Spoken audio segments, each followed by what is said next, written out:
the respiratory system and blood. The process of respiration is divided into four major mechanistic events. 1. Pulmonary ventilation, which means the inflow and outflow of air between the atmosphere and the lung alveoli. Second, diffusion of oxygen O2 and carbon dioxide CO2 between the alveoli and the blood. Third, transport of O2 and CO2 in the blood and body fluids to and from the cells. And 4, regulation of ventilation, that is respiration. Now let us see mechanics of pulmonary ventilation. The lungs can be expanded and contracted in two ways: by downward and upward movement of the diaphragm to lengthen or shorten the chest cavity, and by elevation and depression of ribs to increase or decrease the antero-posterior diameter of the chest cavity.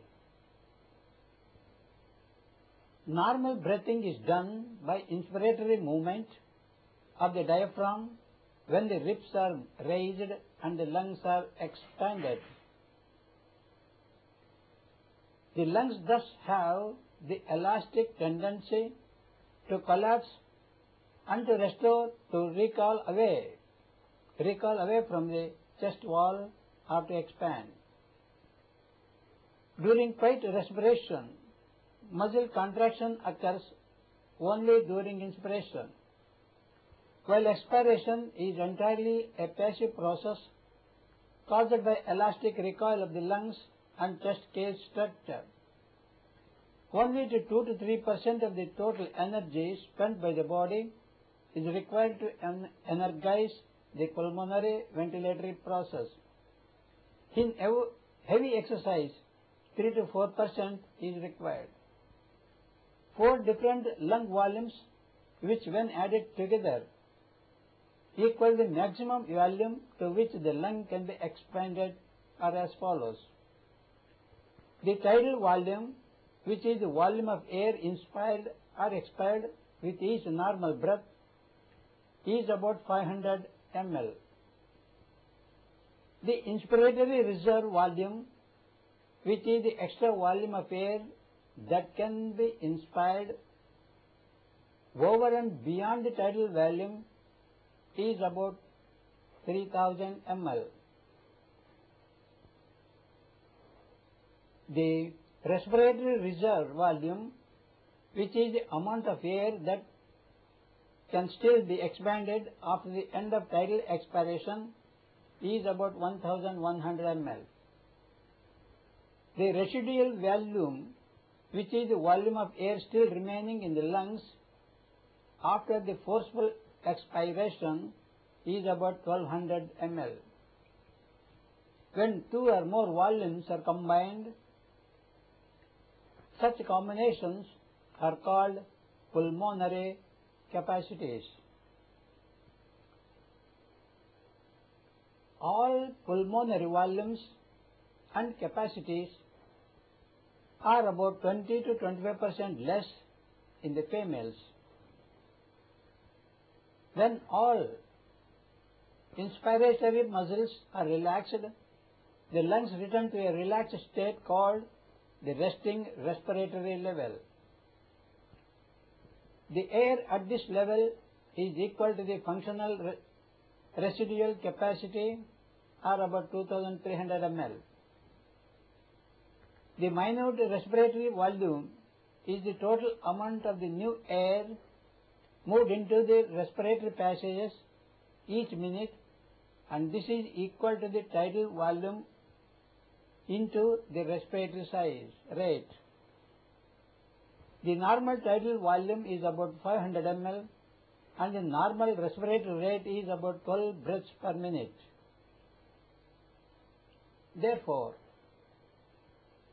the minute respiratory volume averages about 6 liters per minute. A person can live at the respiratory volume of 1.5 liters per minute and 2 to 4 breaths a minute. The respiratory rate can rise to 40 to 50 per minute when the tidal volume can become as great as the vital capacity, about 4,600 ml. However, at rapid breathing rate, a person usually cannot sustain a tidal volume greater than the one half of the vital capacity. Alveolar ventilation is the rate at which the air is renewed each minute by atmospheric air in the gas exchange areas of the lungs, which are the alveoli, their sacs, ducts, and the respiratory bronchioles. The air that goes to fill the respiratory passages with each breath is called dead space air. The volume of air that enters the alveoli with each breath is equal to the tidal volume minus the dead space volume. Alveolar ventilations, one of the major facts determining the concentration of O2 and CO2 in the alveoli. The respiratory passage, that is nose, its three air conditioning functions are: when air passes through the nose, it is warmed by the tubular and septum, whose total area comes to 160 cm square. The air humidifies in the nose and the air is filtered. The cuff reflex, it is essential life, for cuff is the means by which the passageways of the lungs are kept free of foreign matter. The sneeze reflex, it is very much like the cuff reflex. The cilia, respiratory passageways, are lined with ciliated, mucus-coated epithelium that aids in cleaning the passage.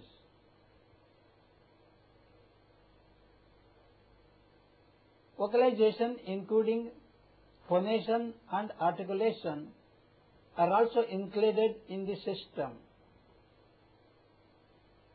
The diffusion of O2 and CO2. All the gases that are of concern here are simple molecules that are free to move among each other.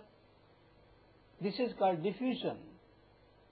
This is also true of gases dissolved in the fluids and tissues of the body.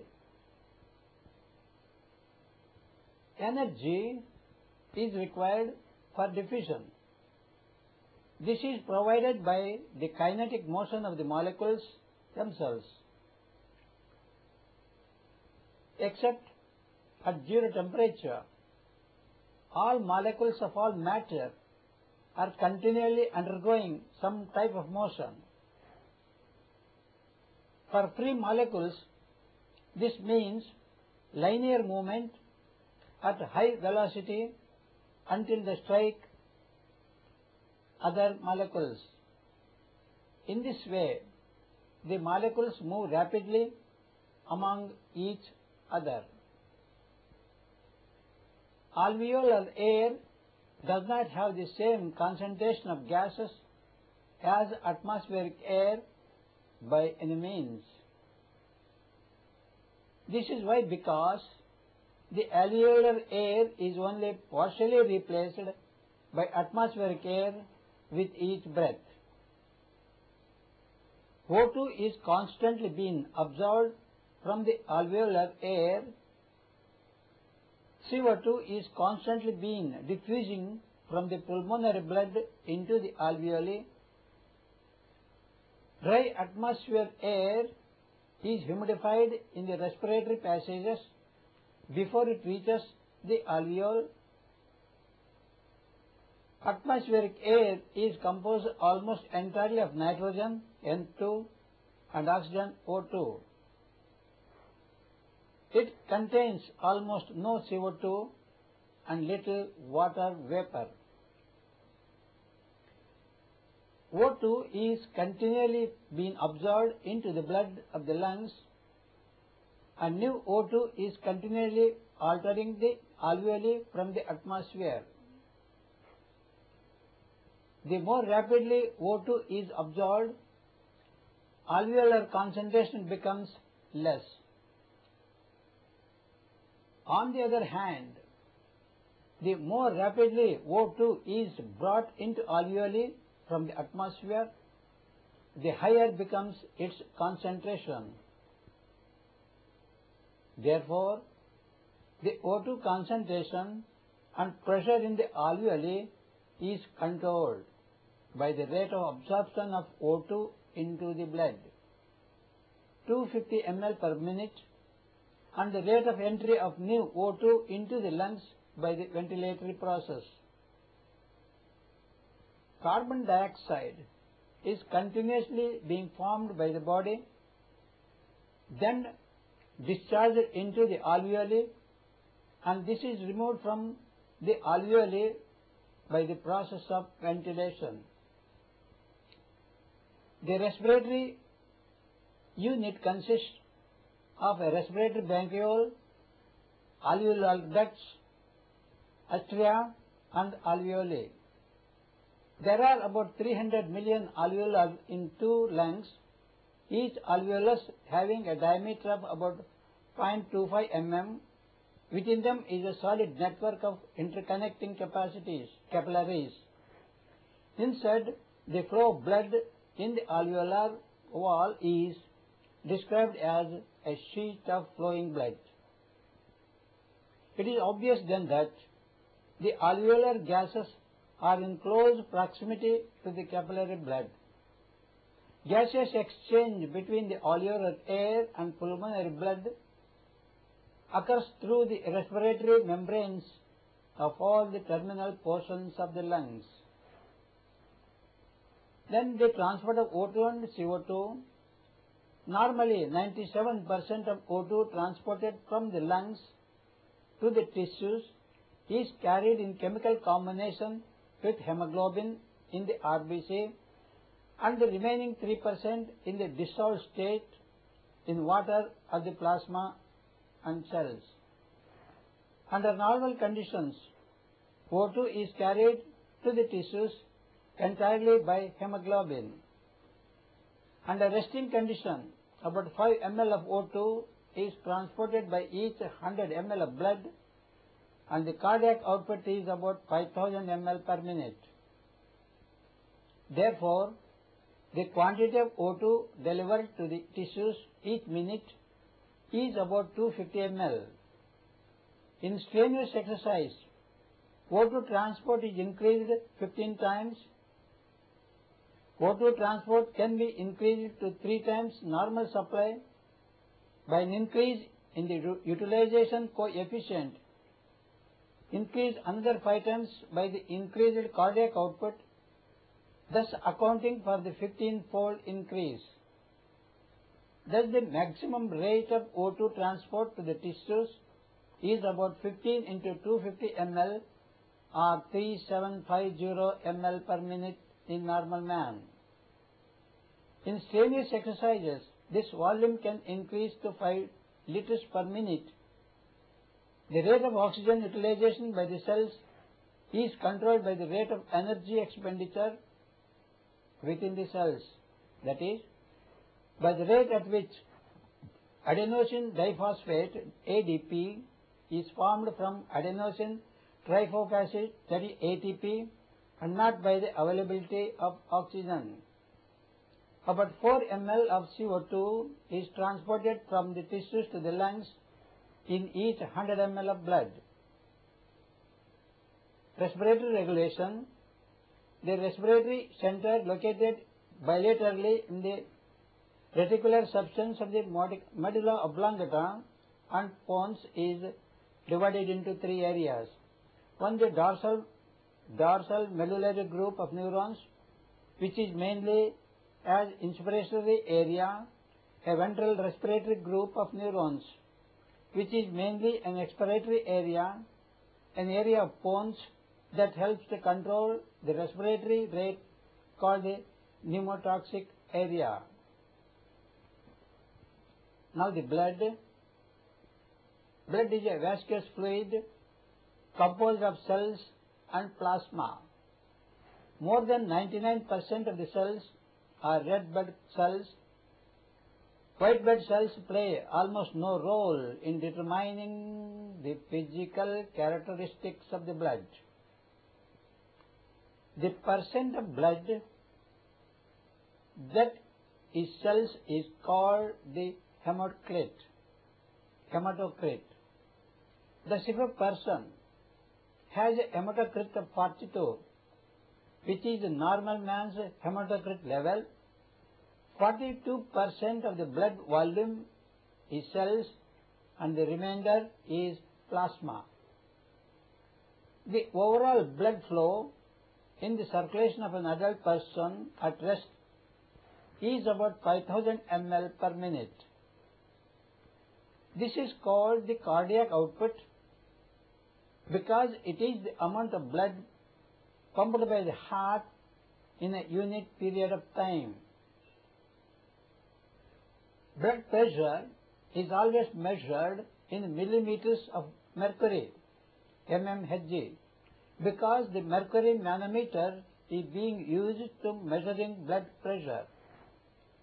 Actually, BP means the force exerted by blood against any unit area of the vessel wall. If the pressure is 100 mmHg, this means that the force exerted is sufficient to push a column of mercury to the level of 100 mm. Resistance is the impediment to blood flow in a vessel. It is calculated from the measurement of blood, its flow and pressure difference in the vessel. The major function of red blood cells, RBC, is to transport hemoglobin, which in turn carries oxygen from the lungs to the tissues. RBC is biconcave disc having a mean diameter of about 8 microns and 2 microns thick. Their volume is 83 cubic microns. Remember, 1 microns equals 1,000 of a millimeter. The normal mean average number of RBC or erythrocytes per cubic millimeter is 52 lakh, more in man, less in women. Hemoglobin in the RBC is 34 grams per 100 ml of cells. The RBC are produced exclusively by the bone marrow and a few by the lymph tissues. The leukocytes, that is WBC, are mobile units of the body's protective system. After formation, they are transported in the blood to the different parts of the body where they are to be used. The real value of WBC is that they are specifically transported to areas of serious inflammation. They thus provide rapid and potent defense against any infections that might be present. 6 different types of WBC are found in the blood. In addition, there are large number of platelets, which are fragments of a 7th type, megakaryocytes. The normal mean average number of WBC are 5,000 to 10,000 per cubic millimeter. The blood transport system has about 60,000 to 1 lakh miles of route. Ceaselessly working day and night, the circulatory system provides exact blood flow required by any tissue or organ carrying food to and waste away from 75 trillion body cells. Arteries carry blood that enters them from the heart in surging gushes. Arterial blood transports oxygen, hormones, vitamins, minerals, amino acids and sugar. On the return trip through the veins, the blood cuts off carbon dioxide from combination that has taken place in the cells. It also removes excess water and debris from protein metabolism. Blood flowing from the heart enters liver, which is blood's master regulatory organ. The liver's job is to see that blood contains at all times the exact amount of sugar needed by muscles as energy and amino acids required to tissue building and repair. From this point onwards, the blood acts like a conveyor belt. In times, it will reach every cell in the body, delivering the nutrients to all of them. At all times, approximately 100 ml of oxygen is in circulation. Hemoglobin, the iron-containing protein which gives blood its red color, is the carrier of this life-sustaining gas. In the presence of excess of oxygen, hemoglobin gives up carbon dioxide and like a sponge soaks up oxygen. This takes place in the lungs. The capillaries are the microscopic junction points between arteries and veins. They are the great network of tiny vessels so small that RBC must pass through single file.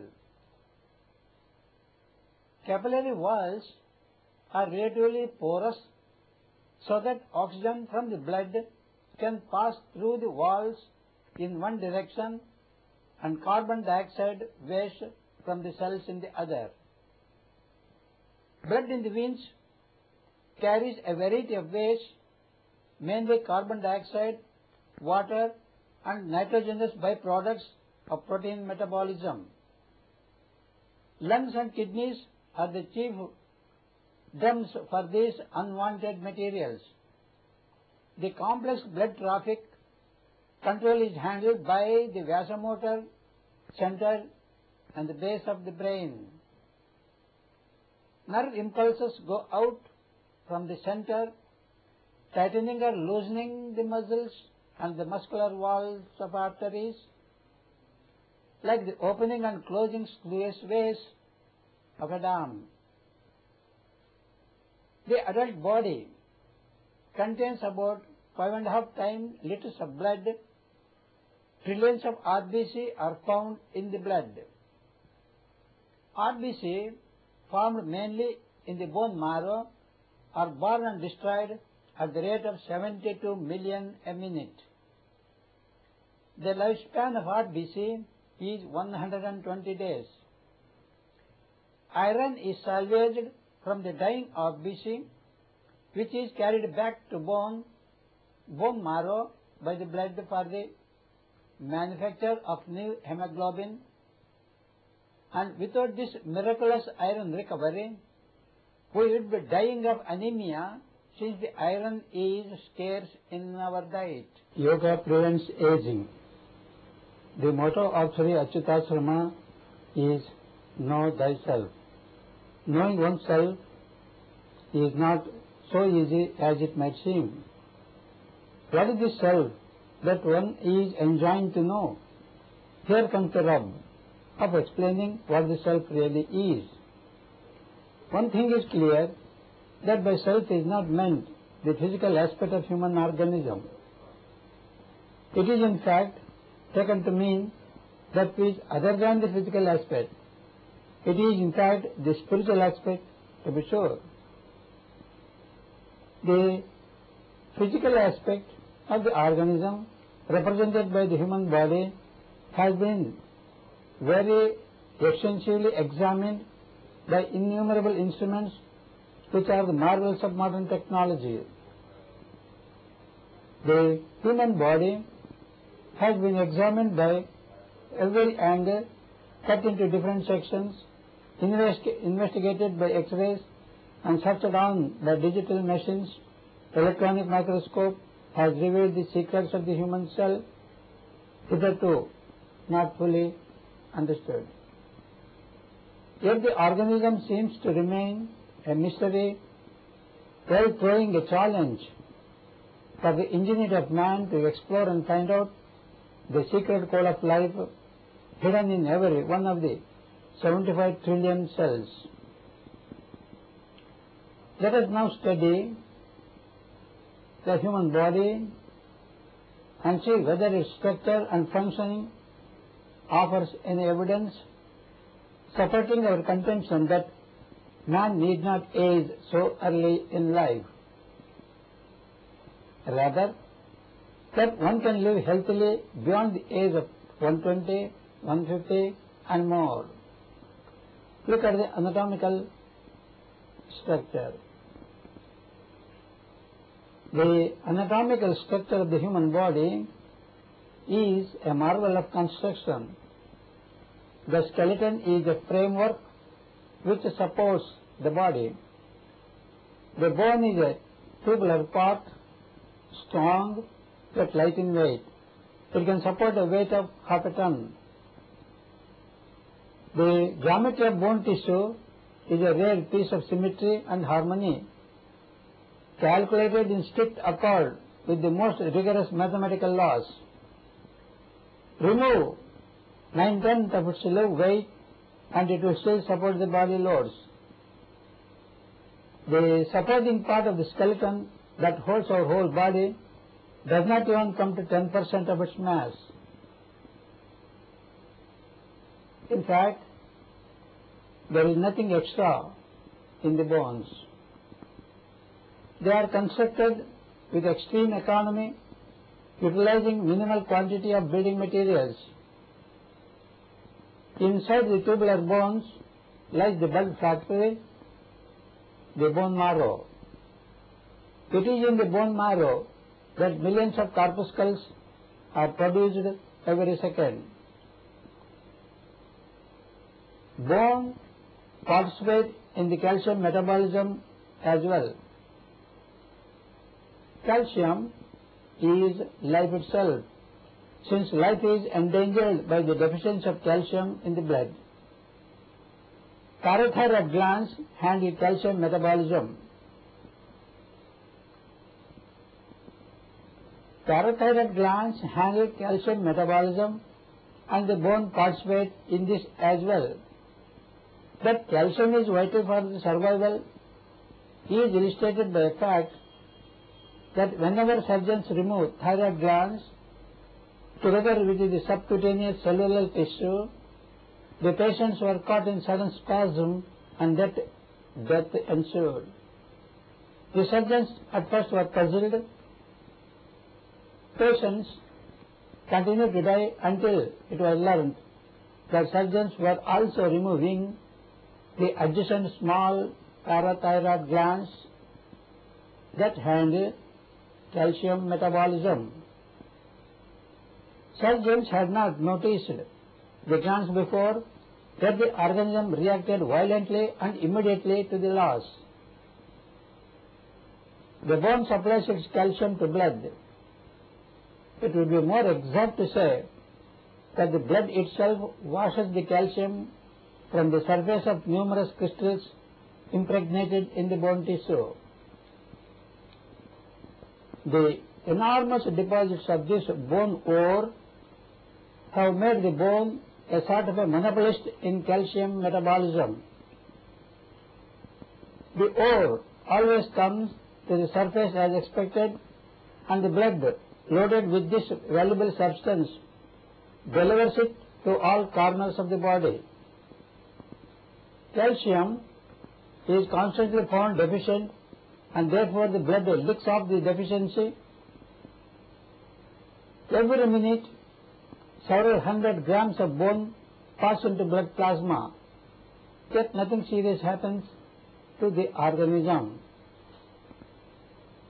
The organism has a powerful machinery of cell regeneration. There are constant breakdowns and build-up of the parts of the human body. In fact, the organism has incredible capability for making up deficiencies and losses and repairing worn out parts. Next, let us see the living tissues. There seems to be an inexhaustible well of living tissue. The organism has demonstrated its capacity for regeneration, and it does not even need to be stopped for this purpose. An exact copy of the broken part is inserted in its place.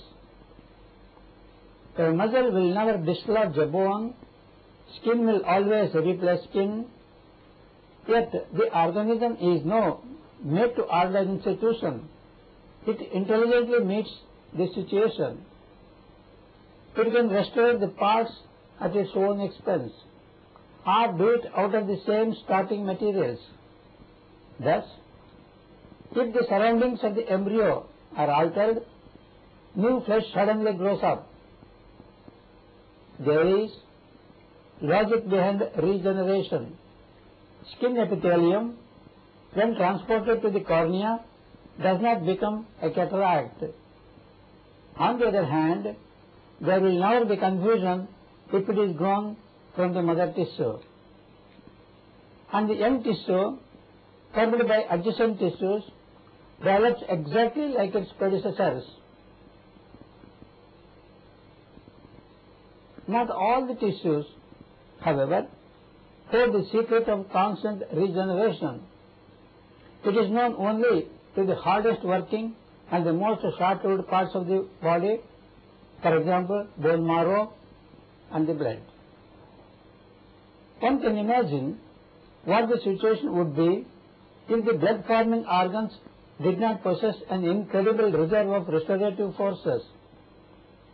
Since the life of a red blood corpuscle lasts only about 105 days, for without blood cells there is no life.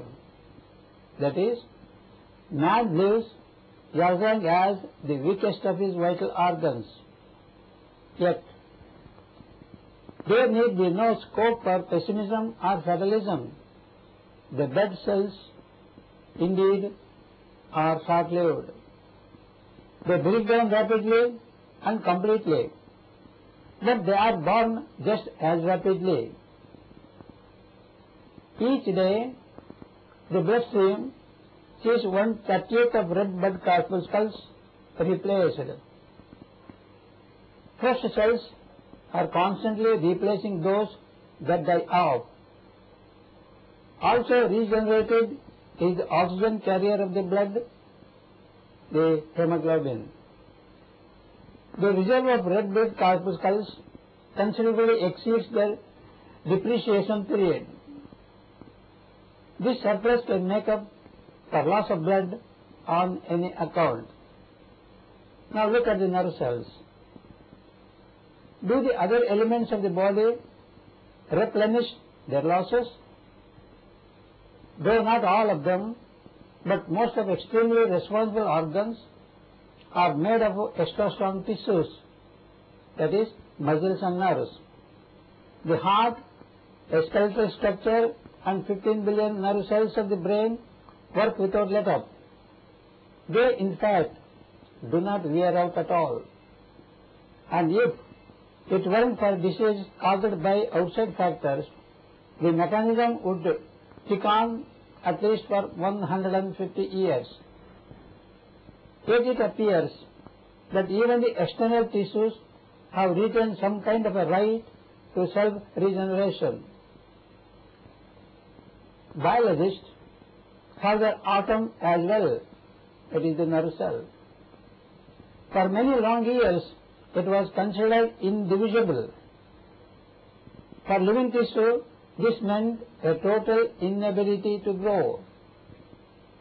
Whence the inevitable conclusion that man is born with a lifelong store of neurons which can be used up but which can never be increased by even the slightest amount. But this is found to be not correct. The delicate cells of the human brain divide, even if very slowly, and grow like other cells. Soviet and American researchers have even grown a large colony of nerve cells on an artificial nutrient medium. Now about the lymphocytes. Phagocytes are the untiring microbe hunters. They defend the body from the attack of microorganisms. The organism needs defenders, but it also needs builders. These white blood corpuscles have peacetime profession as well. Every fourth one is, in fact, in creative work. It is born in a special lymphatic tissue of the spleen and the lymph nodes, whence the name lymphocyte. Out of every 30 newborn lymphocytes, only one gets into the bloodstream, the others simply vanish. Perhaps they just melted away. They in fact disintegrate in the body tissues, giving them their flesh, which contains a very valuable substance, ribonucleic acid, RNA. A part of the white corpuscles apparently are constantly delivering the acid to all parts of the organism, like the red corpuscles do to oxygen. But in working for life, they themselves perish, for they disintegrate in toto. Without this sacrifice, RNA is not made available. RNA takes an active part in the construction of body proteins. The building of these blocks of life is no less vital than breathing. Now the connective tissues. Many observations have accumulated on restorative processes in other parts of the body. In monkeys, when large pieces of liver is removed or cut in half, it soon restored its normal volume. Surgeons were not left indifferent to this observation, for liver complaints have never been amenable to surgery. But now that connective tissue is seen to grow rampantly, the surgeon is not so reluctant to pick up his knife. Sometimes a whole lobe is taken out. Connective tissue in the remaining parts is gradually reabsorbed, but the liver tissue grows, the cells enlarge, and together with them the functional area of the organ also expands. So is the case with kidneys. Today, the surgeons operate the only one left, and it is so surprising that even a fourth part of this organ will in a year or two become a full-fledged cleaner of the human body. For regeneration of bone, one doesn't even need a fourth or 100th part, for it grows up on a clean spot. A clean, disinfected spot is what is needed when neither microbes nor disintegration products from some focus of inflammation impede restoration.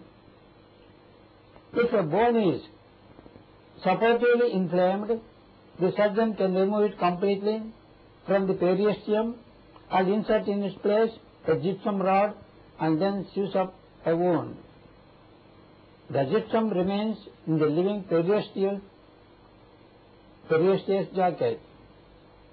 This is a strange thing to live in human body, but a fresh healthy bone will grow up around it. But then, grow out of what? The healthy periosteum will resurrect its lost organ, abiding by all the rules of the builder's code. organism itself does all the restoration work, physicians and surgeons have to rely more on the reserve force of the organism. They are indeed life-giving. But belief is not enough. We have got to learn to ferret out these pairs of life and skillfully utilize the riches stored away there. The modern medical profession does not hope for a universal method of combating disease and prevent aging. But the discovery of the secret of regeneration of living tissue promises to wipe out many of them. Let us remember that the disease of the heart, the vessels, the blood and the nervous system are frequently due to the breakdown of this mysterious mechanism. To grasp this process means to cure the patient. What is the clue then? The clue is hidden deep in living tissues, in its complex and strange interrelations with neighboring tissues. Their friendship starts in the embryo. Growing up side by side, they take a liking for each other. This partnership restrains haphazard growth, regulates and directs it into certain channels. But if a single link is broken and the natural bonds are ruptured, the tissue straightaway breaks with the tradition and goes over to the enemy camp. That is how, for instance, bones grow out of ordinary connective tissues. This is not done on the sudden either. The entire life cycle of bone cells is covered to the minutest detail. The newly converted tissue takes upon itself all the duties of the bone tissue. It is immediately included in calcium metabolism and it starts up the formation of blood. In a word, it does not let on in the least about its unusual origin. But who got it started on the new path? A tiny piece of mucous membrane can act as a disturber of intra-tissue placidity and the connective tissue gets terribly excited. When transplanted nearby, it grows in deep and fast and makes it change both in appearance and function. But after this drastic change, the ordinary supporting tissue takes its justified place right alongside the vitally important tissues. Now its foremost task is the building up of reserve of calcium and red and white blood corpuscles, which, as we know, are not among the least important things in the organism. Here we discover yet another possibility of regeneration of life. The most valuable of tissues may be grown to order in the body itself at the expense of neighboring tissues. Like today, the usefulness of this substitution is much greater than the loss. And the law of protein incompatibility does not hold here at all. The blood-forming tissue that originates out of the bone cells is not foreign to the organism and gets along fine with all its neighbors. They don't care a bit for the magical transformations. The main thing is that the tissue is theirs. There is one way of bypassing the tissue hostility.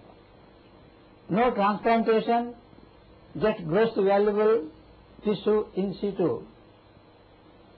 The body itself occasionally takes to this peculiar internal loan. The patient first seeks aid from within before going outside. A broken bone usually partakes of the generousness of the periosteum, but frequently covers the deficiency of building materials from nearby connective tissues. then the bone cells grow rapidly and firmly. But unfortunately, the human body does not always function so energetically and independently. Radioactive materials may disturb this regenerative process of the organism. A radioactive blow knocks out the blood formation system and the machinery of the ancillary setup cannot get underway. Though there is no end of connective tissue in the body, it is not put to use to restore the blood factory. An order is needed for things to get moving. That is the function of the transplanted tissue, or perhaps some chemical substance that it releases to give the order. That in the presence of the muscle mucous membrane, say the urinary tract, the timid connective tissue cells are right into bone, but neighbors do differ. Probably there are tissue catalysts in other parts of the body as well. When scientists discover them, it will be possible to control the growth and the restoration of a variety of organs. Then the human body will be repaired on the go with a definite guarantee and without a knife. An age-old dream will come true. No aging, no wearing out of organs, and no dealing with surgeons and physicians. No matter what surgical techniques are devised, the best operation is that which does not need to be performed. That yoga prevents aging is one of the fundamental dictums of the Vedic Maharshis. How then does Yoga Vidya prevent senility? Human organism is a marvelous mechanism so constructed as to last almost indefinitely. Take the three most important units of the organism: the brain, the heart, and the cells. The human brain is greater than the greatest wonders of the world. It has no moving parts and works silently. Its functional principle is that the more one uses it, the more efficient it becomes. It can keep on going indefinitely, provided there is no external or internal interference. The human brain is the largest part of the nervous system, weighing between 1000 to 1800 grams in weight. Its functional area being 1/4 square meter and is served with 100 billion neurons. Though it represents only a small fraction of the total body mass, it receives 700 ml of blood per minute, which amounts to 14% of the total blood flow. The need for flow of blood in the brain is so very great for two reasons. One, to provide sufficient degree of nutrition, and two, to prevent the carbon dioxide and hydrogen ion concentration from becoming too great. The functioning of the brain is not yet fully understood by us, but this much is certain, that it is a master organ exercising full control over the organs of the body. Given the sufficient amount of nutrients and the flow of blood, there is no reason why the brain should collapse at all. In fact, it never does. However, brain does malfunction with age or disease or accidents, and consequently man begins to experience decline in his efficiency level. Aging starts in the brain. When the heart is weakened and the flow of blood and consequently the supply of nutrients is reduced, the brain becomes progressively mal or non-functioning. The brain actually diminishes in volume with aging. The frontal cortex will be the first to start shrinking. Thus, sensory output will begin to suffer, as also the intellectual power. Those sections of the brain that convert sensory perceptions into consciousness do not age at all, while the areas governing implementation of ideas wither with age. Aging and senility is essentially a malfunction of cholinergic system which is associated with the memory system. The method of influencing the cholinergic system and keeping the brain supplied with nutrients and blood supply permanently is through the practice of Yoga Vidya. The practice can keep the brain function on and on for a long time to come. Aging and senility can thus be postponed.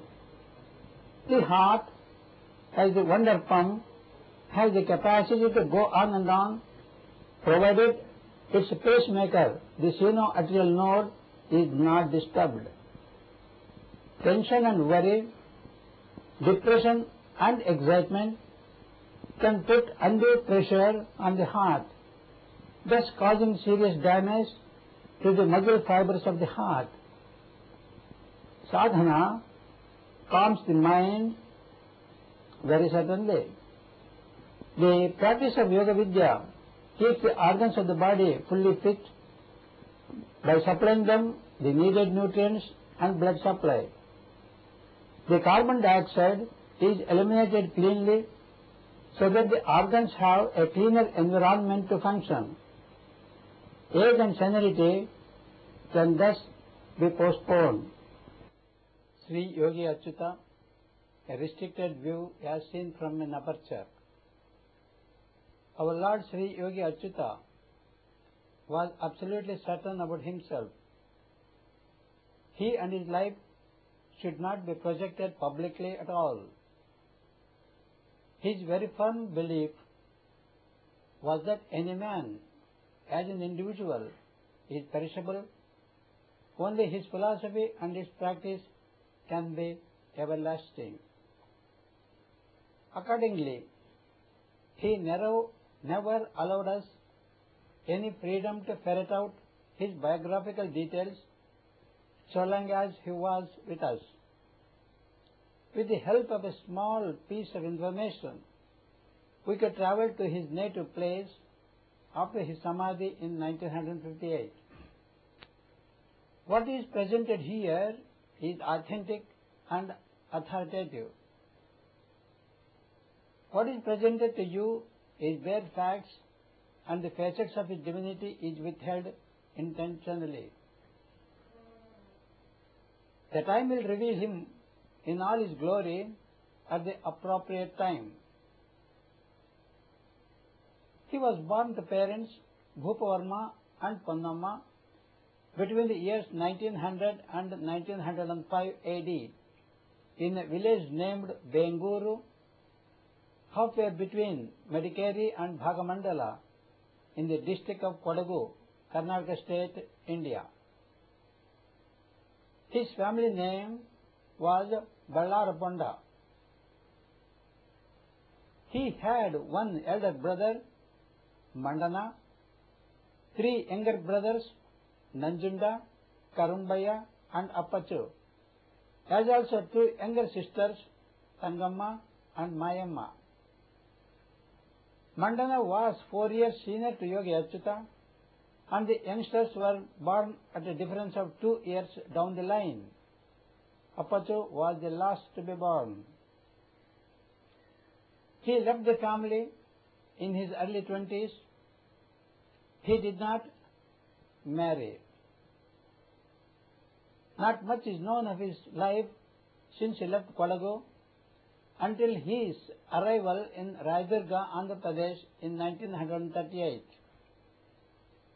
One surmise is that he studied in Madikeri and General Timaya was his contemporary. Later he studied medicine at Madras, now called Chennai. During that period, he mastered both Brahmavidya and the medicine. He was known during that period as Yogi Kumar Dr. D. Achaya. He was practicing mainly the homeopathic system of medicine. His guru is said to be Shivashankaranandatva. Who or what it means remains not clear.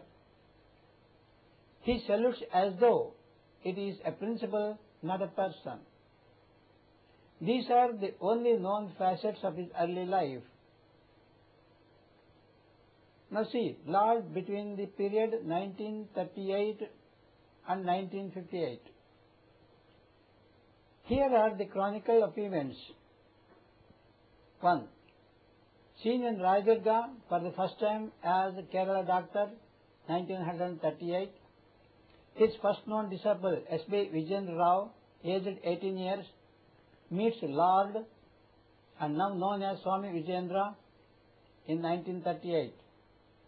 Swami Jaitirtha, then known as N.S. Jaitirtha Rao, aged 16 years, meets Lord at Molkalmuru, a Karnataka village bordering Raidurga, in 1938. Swami Vijayendra goes on an excursion to Hampi with friends. Yogi Achyuta surprises him by meeting him and then offers an invitation to join him since he wants to do tapas at Hampi, December 1938. Yogi Achyuta did tapas in Ratnakuta cave in Hampi with Swami Vijayendra in attendance. Yogi Achyuta Kumar was his name.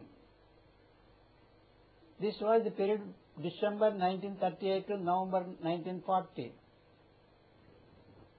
Started living in Hampi, then a village, as Yogi Achyuta, donned many roles such as a physician, a chairman of the food committee during the World War II, did hundi collection for the Hampi Virupaksheswara temple, started a small bookstall by the name Vijayanagara Vishwavidya Pracharak Manjira, did farming and was hunting also. This between November 1940 to November 1949. Anegundi ruler Sri Krishnadeva Raya grants 120 acres of forest area of Virupapara Gaddi near Rishmuka Hillock in 1948. Erects a small hut, Achyuta Kutira, and starts living there, November 1949. Establishes Rishimukasrama, February 6, 1950. Did Suryopasana, daily 3 hours without a miss, June 1948 to end of 1949. Lived on a sparse diet, a fistful of wheat flour, 1 banana, a few raisins, a cup of milk, for 9.5 years up to the end of 1949. Donning a role of Guru, Lord initiated Swami Vijayendra on October 16, 1949. Initiated Swami Jaitirtha on January 9, 1950. Swami Jaitirtha was appointed as the General President of Rishamukasrama in 1950. Published the first book, Prathama Tattvarpanam, in Kannada, Telugu and Hindi. Kalki Sudha, a monthly magazine, which proved a one-issue wonder both in 1950. Farming and sadhana was the main mission from 1949 to 1953. The first trip outside Hampi to Ballari on February 2nd, 1952. The first public speech at Theosophical Lodge, Ballari, February 3rd and 4th, 1952. 7-day camp at Nemakal, 3-day camp at Adoni, where he gave 2 lectures in February 1952, shifted to Ballari in November 1953, started Pravesha Leela, that is, entering into a living person, quieting his soul, and then acting as himself, the receptacle body in a state of silence, started in 1957 when he was living at Ballari. Took Samadhi, also called Agnatavasa, that is living unseen somewhere, that took place on February 4th, 1958. This is all we know. Now let us see some of the wise words he talked. Thus said Yogi Achyuta. Lord was never pompous in his use of language or living. He was always simple, calm and smiling. Yet he was wise beyond comparison. Although he had in him an ample measure, Lord never showed his divine power or feats. He suffered privation, yet never compromised on principles. He did not possess a building, not even a site for future development. Now here is Lord for you.